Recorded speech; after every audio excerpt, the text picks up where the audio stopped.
US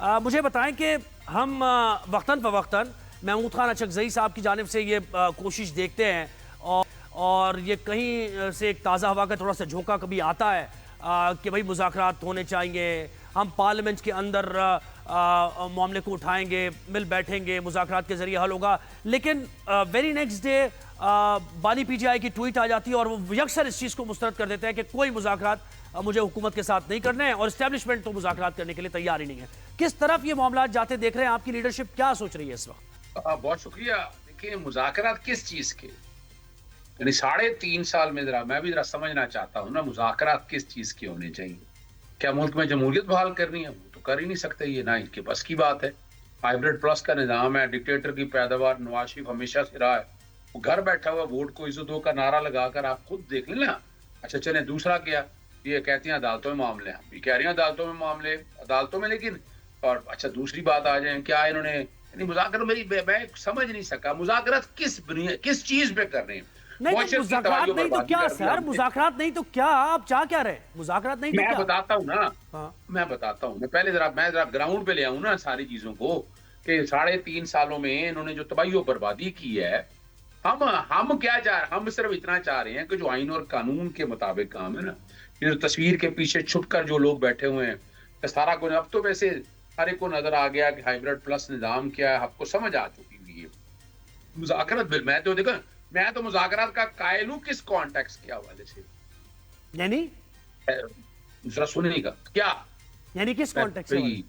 establishment سے؟ میں بتانے لگا ہوں آپ سے، میں بتانے لگا ہوں کہ جناب یہ جو پروسیکیوشن ساری ہے اپنی مرضی کے لگائیں نا، جو لوگ ہیں، بجائے یہ کہ کسی اور کے تجویز کردہ لوگ آئیں، آ کر بیٹھیں اور ان ہمارے ساتھ کھڑے ہوئیں، آ کر کہیں کہ یہ ڈے ٹو ڈے ٹرائل چلائیں روزانہ، یعنی اپنے طور پر بڑا گلا کیا کرتے ہیں، ہم کہتے ہیں چلائیں ڈے ٹو ڈے ٹرائل آپ آئیں، جتنے کیس ہیں اپیلیں پڑی ہیں پینڈنگ، نکلیں ساتھ آ کر۔ ہم کہتے ہیں کہ الیکشن کمیشن دیکھیں آزاد خود مختار ہونا چاہیے، وہ الیکشن کمیشن آپ اندازہ کریں یہ حکومت نے کرنا ہے، مجھے بتائیں۔ میرا خیال ہے آپ نا اسیس نہیں کر رہے صورتحال کو، یہ ڈے ٹو ڈے پہ ہو جائے گا اور یہ آورلی بیسس پہ بھی ہو جائے گا اور آپ ہوتا ہوا اسے دیکھتے رہیں گے۔ ہمیں کوئی اعتراض نہیں، نا ہمیں کوئی اعتراض نہیں، اس میں پہلے بتا دیں آپ کو، آپ اندازہ کریں توشہ خانہ ڈے ٹو ڈے چلتا رہا نا، 16 اکتوبر کے بعد آ جا کے خیال آیا، اتنے عرصے بعد ججمنٹ دی آپ کو، لگائے نا ساری ججمنٹ دے دی ہے نا، اپیل فائل کرتے ہیں، سنیں ڈے ٹو ڈے، ہمیں کیا اعتراض ہے اس کے اوپر؟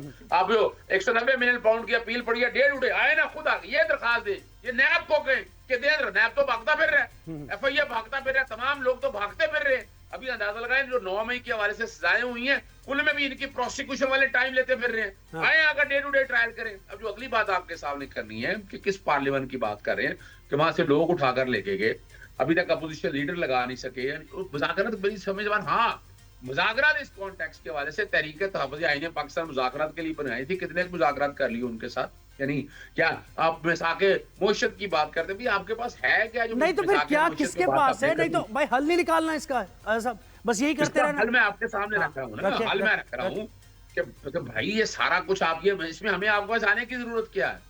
ہمیں آپ کے پاس آنے کی کیا ضرورت ہے کہ یہ سارے معاملے بیٹھ کر آپ کے سامنے موجود ہے۔ راجہ قمر صاحب مجھے بتائیں، آپ کی حکومت ہی ہے نا، سارے فیصلے آپ ہی کر رہے ہیں نا، جو بھی گورننس سے متعلق فیصلے ہیں یا جو کچھ بھی ہو رہا ہے اس وقت، یا آپ جو اسپیس جتنا دے رہے ہیں پاکستان تحریک انصاف کو، یہ سب آپ کے ہی فیصلے ہیں نا، آپ اون کرتے ہیں نا اس کو؟ جی میں جو جتنی گفتگو سنی ہے اس سے تو مجھے سمجھ نہیں آئی، سوال مذاکرات سے شروع ہوا تھا کہ مذاکرات، اور وہ مذاکرات سے ہوتے ہوتے پورا جو ہے انہوں نے ڈائسیکٹ کر دیا ہر چیز کو۔ کہنے کا مطلب یہ ہے کہ آج کون سی چیز ہے جس سے حکومت کو کرنے سے کوئی روک رہا ہے، اور یا ان کے زمانے میں جب ان کے 3.5 برس تھے تو وہ کون سی، کیا ان کو روکا گیا تھا کہ وہ 1 کروڑ نوکریاں دیں؟ کس نے روکا تھا؟ قمر جاوید باجوہ صاحب نے روکا، فیض حمید نے روکا، 50 لاکھ گھر نہ دیں، نہ بنائیں، ان سے روکا گیا تھا، کوئی یونیورسٹی کالج نہ بنائیں، کوئی انفراسٹرکچر نہ بنائیں، اس سے روکا گیا تھا۔ تو یہ تو محض جو ہیں وہ ہوائی باتیں کرنا کہ جی وہ فلاں نہیں ہے، فلاں کا اختیار ہے، فلاں کا نہیں ہے۔ آپ کو گفتگو کے لیے، بات چیت کے لیے حکومت نے بارہا آفرز کی، تو اس وقت ان کو کون روک رہا تھا جب وزیر اعظم، آج کے وزیر اعظم اور اس وقت کے لیڈر آف اپوزیشن اسمبلی میں کھڑے ہو کے 2018 میں انہوں نے کہا یہ مساق معیشت کریں اور ملک کو آگے لے کے جائیں؟ تو پھر ان کو کسی نے روکا تھا اس وقت؟ اس کا مطلب یہ ہو گیا صاحب، ذرا سنیں، غور سے سنیں آپ جو کیا کہہ رہے ہیں وہ. اس کا مطلب یہ ہے کہ جو ملاقاتیں بند کی ہیں آپ کا فیصلہ ہے یہ، اور آپ اسے جسٹیفائی بھی کریں گے. میں یہی گزارش کر رہا ہوں کہ دیکھیں، میں نے پہلے تو ان کا کیا نا کہ اگر وہ یہی کہہ رہے ہیں تو پھر ہمیں بتائیں کہ وہ ان ساری چیزوں میں سے جتنی میں نے گنوائی اور لاتعداد اور چیزیں جس میں گورننس اچھی ہے، جس میں ڈیولپمنٹ تھی، جس میں دیگر چیزیں تھیں، جس میں غیر ممالک کے ساتھ تعلقات تھے، یعنی سعودی کے ولی عہد نے جو جہاز واپس بلوا لیا تھا، اور جو حالات ایک ٹائم پہ تو کیا حالت تھی کہ جب ان کا دورہ یہاں پہ ہوا، اور پھر اگلے 6-8 مہینے میں کس نے روکا تھا کہ آپ اچھی فورن پالیسی نہ دیں؟ کس نے روکا تھا کہ جب آپ کو پلوامہ واقعہ کے بعد بھارت نے حملہ کیا اور آپ نے ابھی نندن کو یہاں پہ گرفتار کر لیا، تو اس وقت کیا کسی نے منہ میں لفظ ڈالے تھے کہ اسمبلی میں کھڑے ہو کے کہیں کہ میں کیا کروں، بھارت وزیر اعظم میرا فون نہیں اٹھاتا، کیا میں حملہ کر دوں؟ اگر یہ ساری چیزیں اس وقت انہوں نے، ان کا اختیار نہیں تھا، ان کو کسی نے روکا تھا اور انہوں نے کسی کی مان کے یہ ساری چیزیں کی، تو پھر تو آپ کسی پہ بھی الزام لگا سکتے ہیں. آج دیکھیں پرائم منسٹر صاحب جو ہیں وہ ان چیئر ہیں، نہیں وہ تو آپ نے بتا دیا تھا نا، دیکھیں وہ تو میاں صاحب نے بتا دیا تھا کہ یہ ساری چیزیں کسی کے کہنے پہ کر رہے تھے، ان کے نام بھی میاں صاحب نے لے لیے تھے. وہ صحیح ہے، وہ ہمیں پتہ ہے کہ وہ ساری چیزیں یہ لوگ نہیں کر رہے تھے، پی ٹی آئی والے، وہ کوئی اور کر رہا تھا جس کے نام میاں صاحب نے لیے تھے میاں صاحب کے مطابق. نہیں، میاں صاحب نے جو نام لیے تھے وہ لیے تھے کہ 2018 میں جو 2017 میں چلتا ہوا پاکستان تھا، حکومت تھی، اس کو جو ڈس لاج کیا گیا تھا جس طریقے سے، میاں صاحب نے وہ نام لیے تھے، انہوں نے کہا تھا کہ اس ذمہ داری کا تعین ہوگا، اور وہ تعین شروع ہو گیا. ہاں، اور سزائیں بھی ہوئی ظاہر ہے اس میں، جو سزائیں بھی آپ کو ملی اس پر بھی آپ نے کہا کہ یہ سزائیں جو ہے نا یہ صرف پولیٹیکل وکٹمائزیشن ہے، اس میں کوئی حقیقت نہیں ہے، ایون فیلڈ میں کچھ بھی نہیں ہے. ہاں، یہ تو آپ نے کہا. ٹھیک ہے، ہم نے کہا اور ہم نے پھر ثابت بھی کیا نا. اس کے بعد پھر مجھے بتائیں کہ عمران خان کو ملاقات کی اجازت کیوں نہیں دے رہے آپ، وجہ کیا ہے؟ جی اس کی وجہ بڑی واضح ہے. دیکھیں ملاقاتیں ہوتی نہیں، لیکن ہر ملاقات کے بعد ایک حملہ ہوا، ہر کچھ ملاقاتوں کے بعد کبھی دارالحکومت پہ حملہ ہوا، کبھی اسلام آباد کے درخت جلائے گئے. دیکھیں نا، ہم چاہتے ہیں کہ امن و امان ہو، ہم چاہتے ہیں کہ سیاسی جماعتیں اپنا کام کریں، لیکن کیا کام کریں جو سیاسی جماعتیں کیا کرتی ہیں؟ کیا میاں نواز شریف صاحب جیل میں رہے، پوری قیادت ہماری جیل میں رہی، میں خود جیل میں رہا. نہیں سر، مجھے بتائیں آپ ملاقات نہیں، واٹر کینن کا استعمال آپ کر رہے ہیں، یہ غلط. نہیں سر، واٹر کینن کا استعمال کر رہے ہیں آپ خواتین پر. دیکھیں یہ ہسٹری بنتی ہے، پھر history repeats it self, history اپنے آپ کو ہاں، تو آپ دیکھیں خواتین پر واٹر کینن کا استعمال ہو رہا ہے سر، اس کو کوئی ہر کوئی کنڈیم کرے گا اس کو. جی ملاقات کے بعد جب ٹویٹ آئے گی، اور ٹویٹ آئے گی مسلح افواج کے خلاف، ٹویٹ آئے گی دہشت گردی کے خلاف، آپریشن کے خلاف، ٹویٹ آئے گی انلیگل جو لوگ پاکستان میں جو ہے رہ کے اور پاکستان کے خلاف کر رہے ہیں، ٹویٹ آئے گی اس آپریشن کے خلاف کہ جس کے تحت جعفر ایکسپریس کو نشانہ بنایا گیا اور ان کے خلاف آپریشن کیے گئے. مطلب مختصراً یہ کہ آپ ملنے نہیں لیں گے، ملاقات کی وجہ ایک تو ملاقات کی ایک وجہ تو یہ ہے، اور دوسرا جہاں تک واٹر کینن کا استعمال ہے، آئین اور قانون کی سربلندی کی بات کرنے والے دفعہ 144 کو توڑ کے اور سڑک بلاک کر دیں گے 48 گھنٹوں کے لیے، آکے 50 لوگ بیٹھ جائیں گے، تو پھر دنیا بھر میں تو پھر کیا آپشن ہوگا؟ استعمال کرنے کی 2-3 چیزیں، یا لاٹھی ہے، یا آنسو گیس ہے، اور یا پھر سب سے بنائن. اور بالکل دیکھیں، میں یہاں تو آپ سے اگری کرتا ہوں، یہاں تو میں اگری کرتا ہوں. بیرسٹر عامر صاحب مجھے بتائیں آپ، یہ تو پھڈا جو ہے، یہ پھڈا تو نون لیگ اور پی ٹی آئی کا ہے. ویسے آپ اس میں یعنی اب کیا کہا جائے، آپ کہیں ساتھ بھی دے رہے ہیں ظاہر حکومت کا، لیکن کہاں اسٹینڈنگ کہاں ہے آپ کی، آپ کا اسٹانس کیا ہے اس سب پر، یہ جو ایک بہت ہی ہیٹڈ سا معاملہ اس وقت شروع ہو گیا؟ بہت شکریہ جی، میں نے ایک طویل گفتگو سنی ہے، اگر مجھے چند منٹ دیں انٹرپٹ کیے بغیر تو میں اپنی گفتگو. بالکل سر، بالکل. دیکھیے جی، بات یہ ہے کہ مذاکرات ہونے چاہیے، اس کا جواب ہاں میں ہے، بالکل مذاکرات ہونے چاہیے. دنیا بھر میں جنگوں کا حل بھی مذاکرات ہوتا ہے، اور ایک دوسرے کے قتل بھی ہو جائیں تو بعد مذاکرات ہوتے ہیں. اور اس کی مثالیں اگر تاریخ میں لیں، اگر آپ اسلام سے لیں تو فتح مکہ، پھر اس سے پہلے صلح حدیبیہ، اور اگر آپ پاکستان کی تاریخ میں لیں تو جناح صاحب کا مذاکرات کرنا کانگریس سے، برطانوی راج سے، اور آگے جائیں تو پیپلز پارٹی کی نے سب سے زیادہ آزمائشیں اس ملک میں برداشت کی ہیں، تو محترمہ بے نظیر بھٹو اور بیگم نصرت بھٹو نے ان لوگوں سے مذاکرات کر کے انہیں ساتھ میں لایا جو بھٹو صاحب کی قتل کا مطالبہ کر رہے تھے اور MRD بنائی۔ اب ہم آگے چلتے ہیں کہ کیا مذاکرات ہوں گے۔ PMLN کے رویے کے مطابق مجھے مذاکرات ہوتے نظر نہیں آ رہے ہیں۔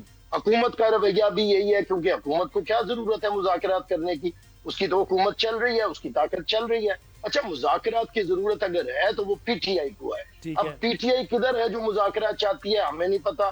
عمران خان کو جیل سے رہا کروانا ہے یا پولیٹیکل سپیس PTI نے لینی ہے تو اس کا طریقہ مذاکرات ہے، لیکن اگر ان کے ہاکس کو دیکھیں، ان کا سوشل میڈیا دیکھیں یا ان کی آج کی قیادت دیکھیں کہ جو UC کا پریزیڈنٹ نہیں بن سکتا تھا، ان کے قبضے میں ان کی جماعت ہے، تو وہ مذاکرات کیوں کریں گے؟ وہ مذاکرات کریں گے اگر عمران باہر آ گئے تو ان کی تو یہ ساری باتیں ختم ہو جائیں گی۔ اگر عمران باہر آ گیا اور تو پھر یہ ان کا ہاک اور یہ سوشل میڈیا کیسے چلے گا؟ تو ان چیزوں کو رکھتے ہوئے ابھی تک کوئی سیریس قدم نہیں اٹھایا گیا۔ یہ جو تحریک تحفظ آئین ہے، 90% لوگ اس میں وہ بیٹھے ہوئے تھے کانفرنس کے اندر جو عادتاً انقلابی ہیں، کوئی حالات کی وجہ سے انقلابی نہیں ہے۔ محمود اچکزئی صاحب، راجہ ناصر عباس، مطیع اللہ جان، جو بھی نام لیں، یہ عادتاً انقلابی ہیں، اور یہ کل 2 سال کے بعد اگر کسی اور کی حکومت ہوگی انہیں بلا لیں، یہ ہر وقت اویلیبل ہوں گے ایسی کانفرنس کے لیے، لیکن رزلٹ ان سے نہ مانگیے گا کیونکہ یہ رزلٹ دینے جوگے نہیں سر۔ لیکن یہ 40-25 دیکھیں ایسا تو نہیں ہے کہ اس کو اوائڈ کیا جا سکتا ہے۔ دیکھیں بہرحال ملاقات ہو رہی ہے، اس میں محمود خان اچکزئی جیسے آپ کے ساتھ کھڑے ہوئے ہیں بہت دفعہ، وہ کتنی دفعہ کتنی دیکھیں سر آپ، ہاں مجھے اگر 2 منٹ دے دیں، میں وہی بات کر رہا ہوں۔ میں نے محمود اچکزئی صاحب معتبر ہیں، لیکن محمود اچکزئی صاحب کی وجہ سے 30-40 سال سے وہ لگے ہیں، کوئی معاملہ اپنے حل ہوتے دیکھا ہے؟ وہ کہیں پہ حل، وہ مساق جمہوریت ہمارا اور میاں صاحب کا ہوا تو وہ انہیں توڑ کے اور لے گئے APDM بنوا دیا انہوں نے، تو وہ کبھی بھی مطمئن نہیں ہو سکتے۔ ایک ہوتے ہیں لوگ یعنی آئیڈیلسٹک اپروچ ہے، پریکٹیکل اپروچ ہے، جب اس کے لیے پھر انہیں کسی اگلے جہان میں جا کے تو اسے کوشش کرنا پڑے گا۔ مجھے آپ سے 1-2 سوال کرنا ہے۔ اچھا سر، مجھے ایک بات ذرا پوری کر لینے دیئے پلیز۔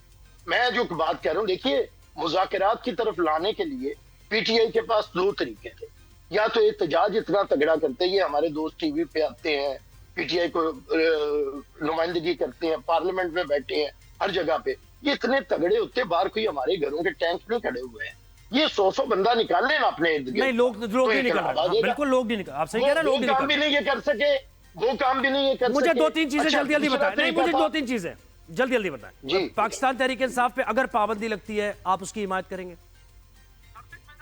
جلدی دیکھیے جی، پاکستان تحریک انصاف اگر بطور سیاسی جماعت کام کرے تو پابندی نہیں لگے۔ نہیں بس وہ چھوڑیں، اگر ابھی یہ فیصلہ کرتی ہے ابھی تک تو وہ سیاسی جماعت کے طور پہ کام نہیں کر رہے، یعنی پابندی لگے تو آپ اس کو اپوز نہیں کریں گے، صحیح، اگر وہ اپنے اس رشت کو نہیں بدلیں گے۔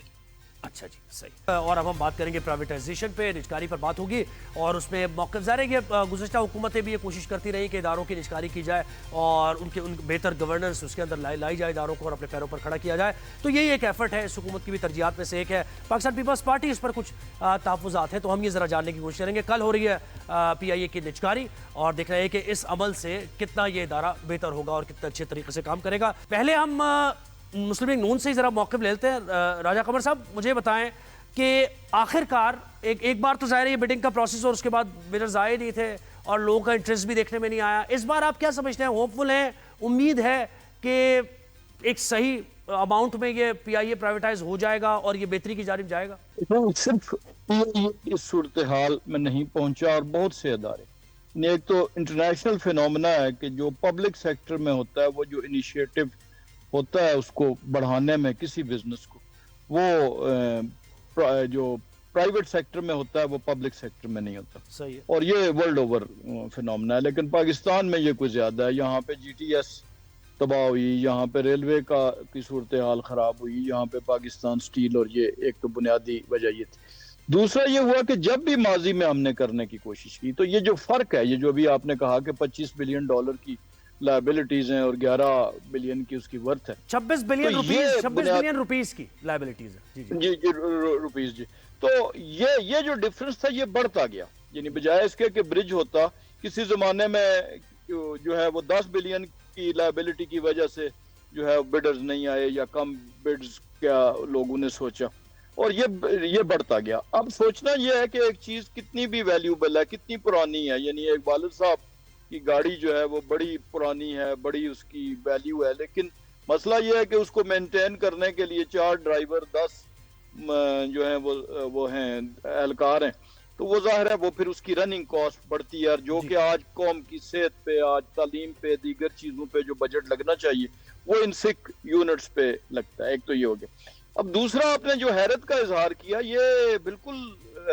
حیرت کا اظہار بالکل بنتا ہے کہ یہ کسی زمانے میں ٹاپ ایئر لائن تھی, لیکن ریپیٹڈلی مختلف, اور سب سے بڑی بلو جو اس کو پڑی پی آئی اے کو, وہ آپ کو یاد ہوگا کہ جب انہی کے دور میں اسمبلی میں منسٹر صاحب نے کھڑے ہو کے اور تقریر کی تھی, جس کے بعد ہمارے وہ جو روٹس جن کے متعلق ہم سمجھتے تھے, ہم فخر کرتے تھے کہ پی آئی اے کے پاس دنیا بھر میں روٹس موجود تھے, وہ سارے کینسل ہو گئے تھے, وہ فلائٹ ساری بند ہو گئی. تو یہ بہت سی چیزیں ہیں جس میں بڑی سب سے بڑی جو چوٹ جو آج بازو آستینے چڑھا کے اور گلے پھاڑ کے تو اس کے خلاف باتیں کرتے ہیں اور مختلف قسم کے الزامات لاتے ہیں, یہ پرائمریلی ذمہ دار ہیں پی آئی اے کے ان حالات. جی اظہر بھائی, مجھے بتائیں کہ یہ ایک آپ کی حکومت کے دور میں بھی یہ فیصلے ہوئے اور یہی کہا گیا کہ پرائیویٹائز کرنا چاہیے, نجکاری ہونی چاہیے اداروں کی بہتر چلنے کے لیے, تو یہ پی آئی اے کی نجکاری کو کیسے دیکھ رہے ہیں آپ؟ بہت شکریہ.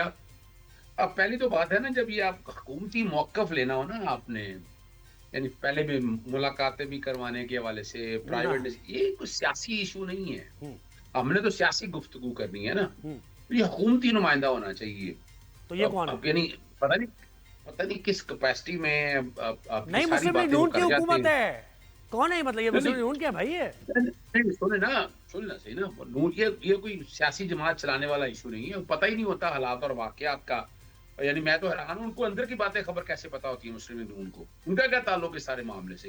یہ تو حکومتی موقف آنا چاہیے, اور جو باتیں کی ہیں وہ ساری ارریلیونٹ, اندازہ ہی نہیں. یعنی آپ اندازہ لگائیں, میں صرف چھوٹی سی بات کرتا چلوں, اگر پابندی لگانی ہے نا تو سپرنٹینڈنٹ جے نے لگانی ہے. اگر کسی ایک فرد نے ایسی کوئی گفتگو کی ہے اس پہ آپ پابندی لگا دیں, باقی پہ کس قانون کے تحت پابندی لگا دیں. میں یہی تو پوچھ رہا ہوں, آرڈر کہاں ہے؟ جب حکومت کی طرف سے موقف آئے گا, حکومتی کو بندہ بیٹھا ہوگا تو بڑی آسانی سے اسے جسٹیفائی کرنا پڑے گا کہ سپرنٹینڈنٹ جیل اڈیالہ جیل نے کو آرڈر جاری کیا ہے. یہ لوگ کون ہوتے ہیں, ان کا کیا تعلق اس سارے معاملے سے؟ اسی طرح جہاں تک دوسری کسی سیاسی جماعت پہ پابندی اگر لگانی ہے تو یہ محترمہ بینظیر بھٹو صاحب کا کوئی نظریہ نہیں ہے, تو نہ انہوں نے ایسی کوئی کبھی سپورٹ کی. میں جو کہ لیفٹ کا آدمی ہوں, میرا تو بڑا تعلق رہا ان کے ساتھ. ذوالفقار علی بھٹو صاحب کا بھی اس طرح کا کوئی نقطہ, ایک دور میں ٹھیک ہے پابندی لگائی تھی, لیکن اس کے بعد کسی سیاسی جماعت میں پابندی کے کبھی بھی وہ حق میں نہیں تھے.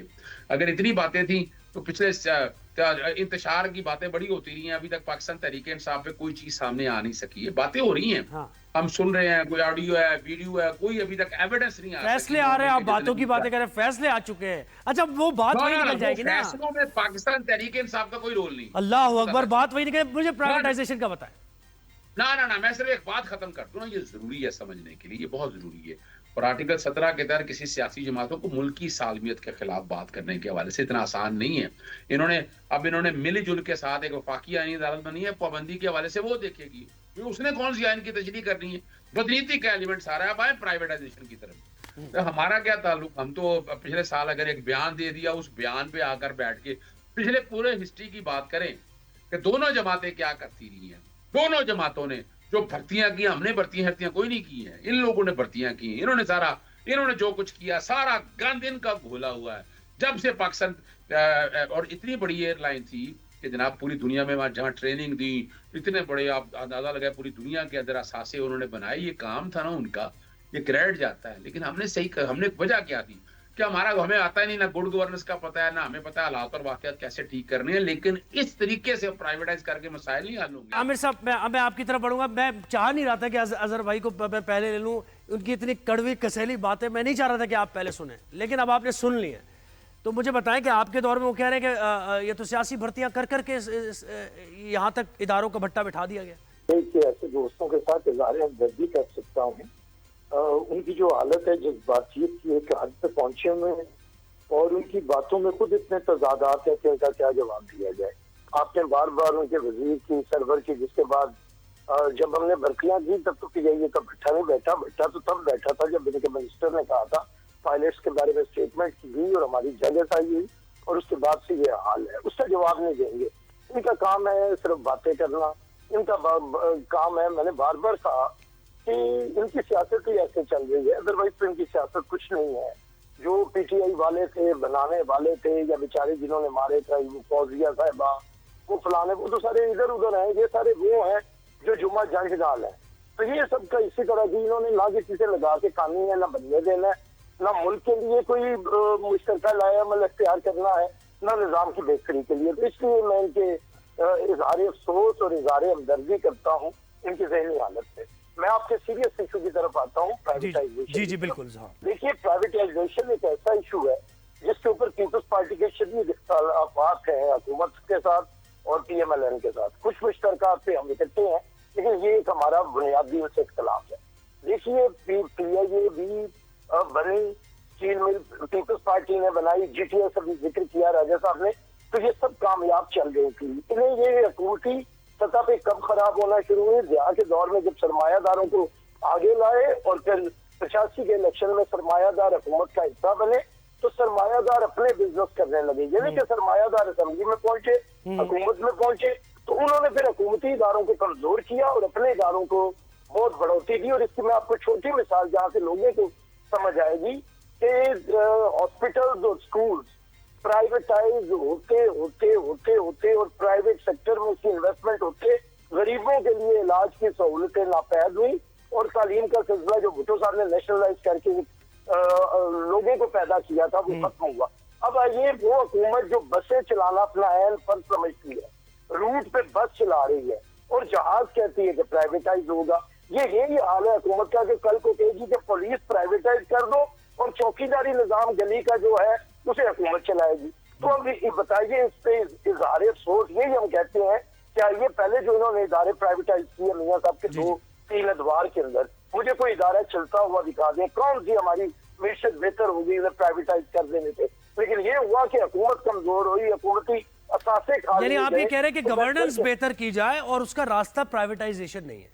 ٹھیک ہے، ایک ٹرانسپیرنسی آنی نہیں ہے. سرمایہ داروں کا حکومت کے اندر فیصلہ سازی میں اختیار نہیں ہونا چاہیے. آپ صحیح کہہ رہے ہیں، بالکل صحیح ہے. آپ کا موقف آ گیا. یہ پرائیویٹائزیشن پہ تو ہم نے بات کر لی. اظہر صاحب یقیناً ہمارے باقی سب ہونا ہو، اظہر صدیق تو سن رہے ہیں نا؟ آپ کو آواز آ رہی ہے نا؟ بڑی لاؤڈ اینڈ کلیئر. بہترین ہو گیا. اچھا بھائی، واشنگٹن ٹائمز لکھ رہا ہے کہ Washington's India first era has ended.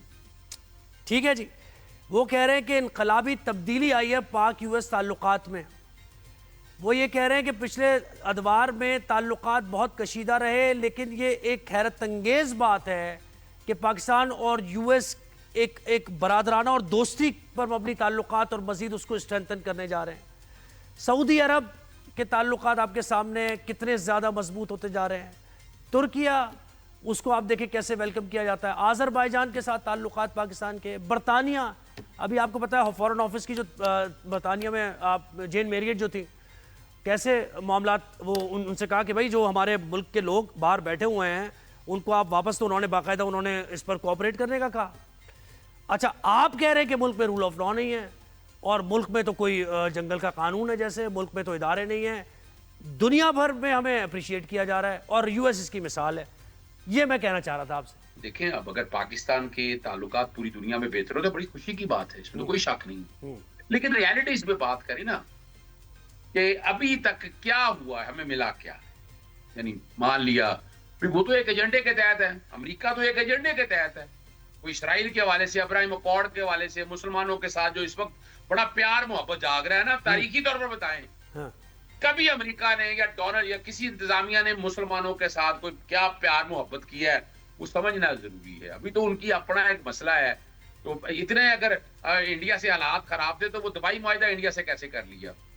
بتائیں نا اس حوالے سے. پاکستان کو اب اکنامکلی کیا فائدہ دیا، ٹھیک ہے نا جی. اور کیا، اور جو باتیں، دوسری بات جو ہے نا کہ یہ سارے معاملے میں اصل فوکس تو آپ نے رائٹرز کی پڑھا نہیں ہے نا، اصل فوکس کیا ہے ان کا کہ جناب جو غزہ کا جو ابراہیم اکارڈ کے حوالے سے ہے، وہاں کوئی فوج بھیج رہے ہیں، کوئی لوگ بھیج رہے ہیں کہ نہیں یہ بھیج رہے ہیں، یہ اصل جو خبر کے اندر جو خبر ہے وہ نہیں، یہ تو خیر ابھی خبر ایسی نہیں ہے نا، ابھی خبر آئے گی تو بات کریں گے نا اس پہ، ابھی تو خبر نہیں ہے۔ نہ دیکھیے بات بڑی واضح ہے، پاکستان کے اگر حالات بہتر ہوتے ہیں تو جناب بالکل کیوں نہیں ہم ساتھ کھڑے ہوں گے، لیکن ابھی تک ہم نے کوئی گراؤنڈ پہ حالات ایسے نہیں دیکھے۔ عامر صاحب آپ مجھے بتائیں نا، انڈیا اتنی بڑی معیشت، اس کے باوجود انڈیا کی دوریاں ہو رہی ہیں یو ایس کے ساتھ، پاکستان کی قربتیں بڑھ رہی ہیں، یہ اس کو اکنالج ہی نہیں کر رہے ہیں، کیا کریں ان کے ساتھ؟ بات تو یہ ہے کہ میں سمجھتا ہوں کہ پاکستان کے اوپر کوئی قدرت مہربان ہے، ابھی گورنمنٹ کی ایفرٹس تو ہوں یا نہ ہوں، قدرت مہربان ہے کہ وہ پاکستان جسے افغانستان کے ساتھ فورن پالیسی میں ملایا جا رہا تھا، اور بھارت ہم سے بہت آگے نکل چکا تھا، یہ تاریخ ہے اپنے 15-20 سال میں جو ہو رہا تھا، وہ قدرتی طور پہ پاکستان کا ایک اچھا وقت آیا۔ اب اسے کوئی اکنالج کرے یا نہ کرے سب کو نظر آ رہا ہے، امریکن پریزیڈنٹ کیا فورن سیکرٹری کے فون کو ترسنے والے لوگ آج امریکن پریزیڈنٹ کی سٹیٹمنٹس کے بعد بھی، اور جو ٹرمپ کا بھی الیکشن لڑنا تھا، جیتنا تھا، اور جس پہ وہ ناچ کے پاگل ہوئی تھی کہ ٹرمپ آ رہا ہے، اب وہ ٹرمپ کس کے حق میں کہہ رہے ہیں، اب وہ کہتے ہیں ایسے کوئی فرق ہی نہیں پڑتا۔ تو یہ میں نے کہا کہ یہ جذباتی لوگ ہیں، جذباتیت کے اوپر ان کی، اسی لیے آج تک یہ ہوا ہے کہ انہوں نے بربادی کی طرف تحریک انصاف کو ہلاکت کے پوائنٹ پہ لے گئے ہیں یہ جذباتی لوگ۔ اگر ان میں کوئی تھوڑا سا بھی سیانا عقل مند ہوتا تو یہاں پہ محمود اچکزئی ضرور بیٹھا ہوتا، لیکن وہاں پہ دوسری سیاسی جماعتیں، پیپلز پارٹی، مولانا فضل الرحمان، ایسی بڑی جماعتیں بیٹھی ہوتی ہیں اور ایک مشترکات تلاش کر کے ملک کے اندر ایک مذاکرات کا ماحول ہوتا۔ جی راجہ صاحب، آپ مجھے بتائیں نا کہ یعنی یہ تو مانیں گے نہیں، لیکن پاکستان کی ہر جگہ تعریف ہو رہی ہے، اور واشنگٹن ٹائمز جیسے اتنے معتبر جو ادارے ہیں وہ لکھ رہے ہیں کہ پاکستان کے تعلقات ہر گزرتے دن کے ساتھ بہتر ہوتے جا رہے ہیں، تو یہ لیکن یہ کہتے ہیں کہ اس میں آپ کا کرنا کچھ بھی نہیں ہے، حکومت کا has nothing to do with it، یہ فیلڈ مارشل کی کامیابی ہے، کیا کہیں گے آپ؟ جی اظہر صدیق صاحب یہ فرما رہے تھے کہ ہمیں گراؤنڈ پہ نظر آنا چاہیے، تو مجھے بتائیں کہ یہ سٹاک ایکسچینج جو اس وقت دھاڑ رہی ہے، یہ کیا چاند سے اس کی رپورٹیں آ رہی ہیں، یہ گراؤنڈ پہ نہیں ہے؟ جو مہنگائی کی شرح 38% پہ گئی تھی، جو اس وقت فورن ایکسچینج ریزروز اس وقت ریکارڈ ہائی پہ ہیں، غالباً $22 بلین کے لگ بھگ ہیں، اسی طرح جو آپ نے فرمایا یہ جتنی اس وقت انٹرنیشنل جو ریٹنگ ایجنسیز ہیں ان کی جو رپورٹس آ رہی ہیں وہ کہاں پہ ہیں؟ ٹرانسپیرنسی کی ابھی رپورٹ جو ریسنٹ آئی جس نے بہت برے حالات سے بہت امپروومنٹ دکھائی، پھر یہ جو جنگ جیتے ہیں ہم، یہ کیا خلائی جنگ تھی؟ یہ زمین پہ نہیں کسی کو نظر آئی۔ ایک ٹائم وہ تھا کہ پاکستان کا پرائم منسٹر جا رہا ہے اور انہوں نے اپنا جہاز راستے سے واپس بلا لیا، واپسی پہ پتہ نہیں کرایہ دے کے آئے تھے، تو وہاں پہ یہ حالات تھے، اور آج کس طریقے سے خادم حرمین شریفین نے جو ہے وہ حرمین شریفین کی حفاظت کی ذمہ داری کا جو معاہدہ ہے پاکستان کے لیے، یہ تھوڑا بڑا اعزاز ہے۔ آپ اس وقت دیکھیں کہ جہاں پر مڈل ایسٹ میں جہاں بھی فیصلہ کوئی ہوتا ہے تو وہاں پر جو وہاں کے پلیئرز ہیں جو ہمیشہ ٹریڈیشنلی رہے ہیں وہاں پہ، اس کے ساتھ پاکستان جو ہے وہ اس کے ساتھ لازم و ملزوم ہوتا ہے۔ یونائٹڈ اسٹیٹس کا پریزیڈنٹ اپنا روسٹم چھوڑ کے تو پاکستانی پرائم منسٹر کو بلا کے اور وہ کہتے ہیں جی فیلڈ مارشل کا ہر تقریر میں نام لے کے، اور کہتے ہیں جی کہ جی یہی دیکھیں نا، وہ یہی بات کریں، یہی بات میں نے کہہ دیا تھا، یہی فرق ہے نا جی، یہی بات نہیں مانیں گے، یہ نہیں مانیں گے۔ آپ نے خیر اپنی بات رکھ دی راجہ صاحب، آپ نے اپنی بات رکھ دی، لیکن یہ نہیں مانیں گے ان کا۔ نہیں وہ میں یہ کہہ رہا ہوں کہ یہی فرق ہے ایک تو کہ یہ ہر بات کو بالکل ہے، ہم تو کہہ رہے ہیں ان کی وجہ سے، انہی کے دم کی وجہ سے ہم یہ جیتے ہیں جنگ، اور انہی کے دم کی وجہ سے جو ہے یہ صرف رگے۔ چلے سر، اب شو کا وقت ختم ہو گیا، مزید بھی باتیں ہو سکتی تھی۔ اظہر صدیق صاحب پاکستان تحریک انصاف کے رہنما ہمیں جوائن، شکریہ۔ راجہ قمر اسلام صاحب پاکستان مسلم لیگ نون کے، اور بیرسٹر عامر حسن صاحب پاکستان پیپلز پارٹی کے، انہوں نے بھی ان تینوں ایشوز پر ہم سے بات کی۔